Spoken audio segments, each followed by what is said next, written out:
Hi everyone, it's Danny. Okay, so my viewer Ryan has suggested that I make a video about orchid leaves, specifically how they grow, what to expect from each particular variety or species, what's normal, what's not normal within a period of time, and so on. So just a general discussion about how they grow and how many they should grow and so on, depending on the variety. Alrighty, so let's start with the Phalaenopsis orchid. Okay, so the Phalaenopsis orchid is a monopodial orchid. This actually means that it does not have a system of pseudobulbs. It just has one stem from which all the leaves emerge. Now, the Phalaenopsis orchid will produce leaves constantly. The bottom leaves will fall off eventually after they've done their job, maybe in a few years, but it will keep producing new leaves from the top. Now, within a year, at normal growth speed with a healthy Phalaenopsis, you might have 2, maximum 3 leaves sprouting from your orchid. So if your orchid is producing this amount of leaves, it's actually pretty normal and logical. You will not have a Phalaenopsis which will produce 10 leaves in 1 year. They have pretty slow growth.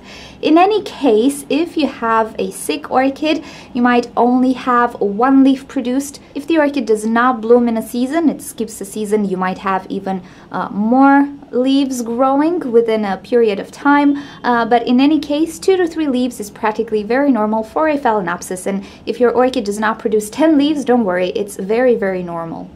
The same thing applies to Vanda orchids as well. Since they are monopodial orchids, they will sprout leaves from the top of the stem, as you can see. The amount of leaves within a year can vary from 2 to 3 leaves or so. That's what I've noticed. So if your Vanda orchid does not produce 10 leaves within a year, do not worry. It's very normal what's happening if you have 2 or 3 new leaves. And yeah, this is just the way the Vanda orchid is growing.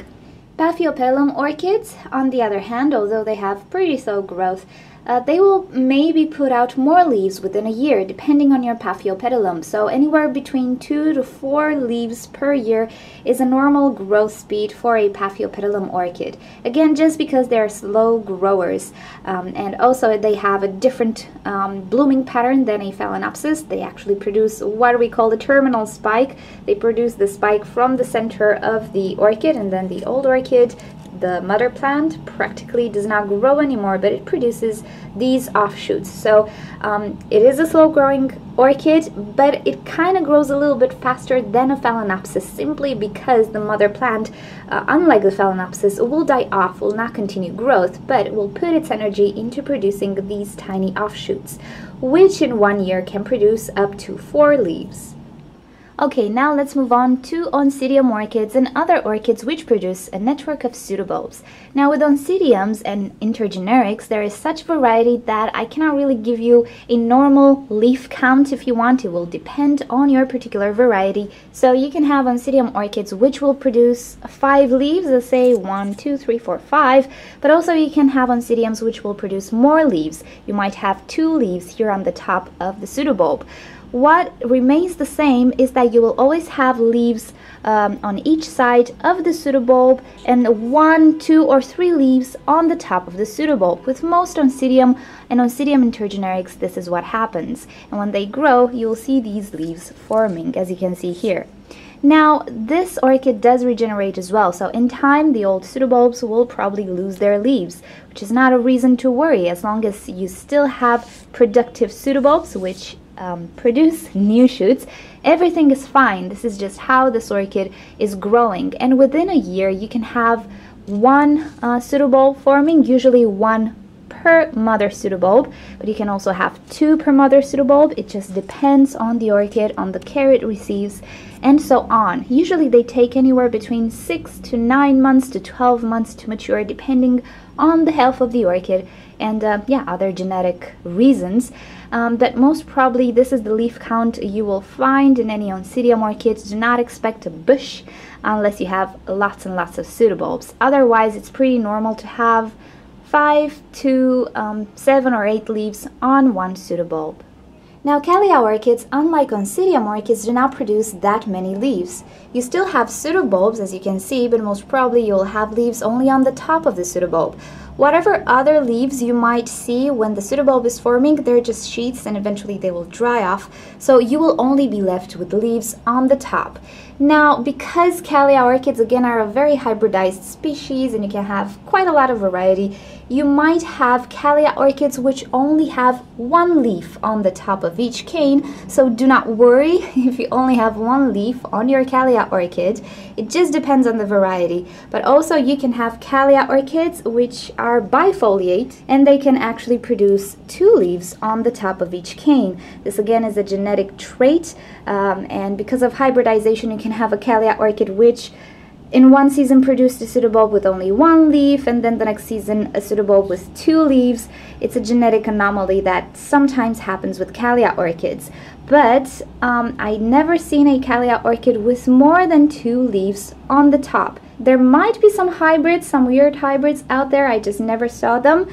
Cattleyas and everything like Brassolalia, Cattleya, and all of those stuff, they usually have a maximum of two leaves on top of the cane. Now in time, just like with the Oncidium orchid, you will have some leaf loss. This is quite normal, it's just a regeneration process. If you're left with a pseudobulb without leaves, don't worry, do not cut it off. It is still functional in the sense that it will not bloom or produce new leaves, but it will feed the other pseudobulbs and the new growth and so on. So that's quite normal. And within a year, most probably you will have 1 or 1.5 new pseudobulbs. If you have multiple offshoots or points of origin, I don't know how to call them, you'll have more pseudobulbs and more leaves. But do not freak out if you only have one single leaf on a pseudobulb of a Cattleya orchid up to 2 leaves. You'll most probably not have a bush of leaves on top of a Cattleya orchid. Just like a Calea orchid, the Maxillaria orchid is not big on leaves either. You can have 2 tiny little leaves on each side of the pseudobulb, but mainly you will have a big, narrow, long actually, leaf coming from on top of the pseudobulb. This is quite normal. You shouldn't expect more leaves, and many of the Maxillarias out there, or Maxillaria hybrids, will have this pattern. Only one big leaf on the top, possibly 2, and that's about it. No other additional leaves on the sides, only possible sheaths. Another orchid which produces leaves on the top is the Dendrobium kingianum and his hybrid, the Berryoda.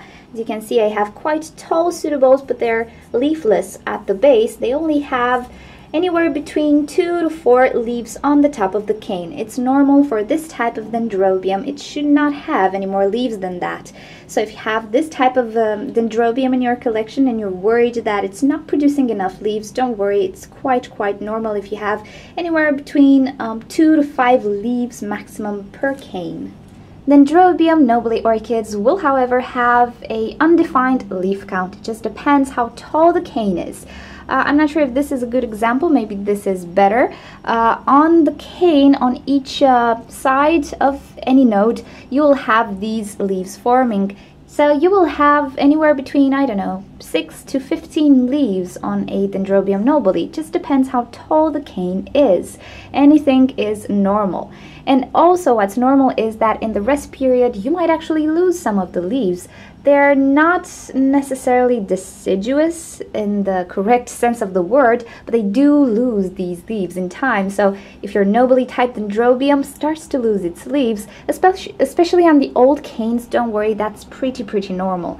Now within a year, this orchid can produce multiple canes which will have leaves, and this only happens once per year, and then it goes into the dormancy and so on, and next season it will produce new canes and new leaves. But yeah, that's the story with the Dendrobium nobile. It's a pretty weird guy that sometimes loses its leaves. On the other hand, deciduous Dendrobiums will lose all of their leaves most probably within a season, but not to worry, because after this happens, you will have quite a few nice buds if the care was proper. So with this guy, again, the leaf count will depend on how long the cane is, but then when winter comes, and if you are providing that winter rest that they need to bloom, most or all of their leaves will actually fall off. So that's no reason for worrying if your leaves only last 1 year on your deciduous Dendrobium. You just have to know that you do have indeed a deciduous Dendrobium before assuming it's normal or not. But with these guys, yeah, leaves only last 1 year, but that's pretty normal, so don't freak out. Okay guys, that's about it. These are the most common orchids you will find or you'll have in your collections. Of course, there are quite a few others, like the Silagony, which can be deciduous or not, but those are pretty rare orchids. But if there's a particular orchid that you're not sure if it's producing leaves normally, just ask me in the comment section below, and if I know the answer, I will tell you more about it. But in any case, these were the most common orchids you can find and their leaf growth patterns, and what's normal or not. Keep in mind that a sick orchid will most probably be outside of this natural pattern. So if you have a sick Phalaenopsis, you'll probably get one leaf or no leaves in that particular season, and so on. Alrighty, so if you want to see more videos from me, don't forget to subscribe to my channel. If you have questions and suggestions for videos, just leave me a comment, but also make sure in your G+ settings that you set your account so that people outside your circles can reply to you. Otherwise, I absolutely cannot reply to you. Alrighty, so thank you for watching. I'll see you next time. Bye!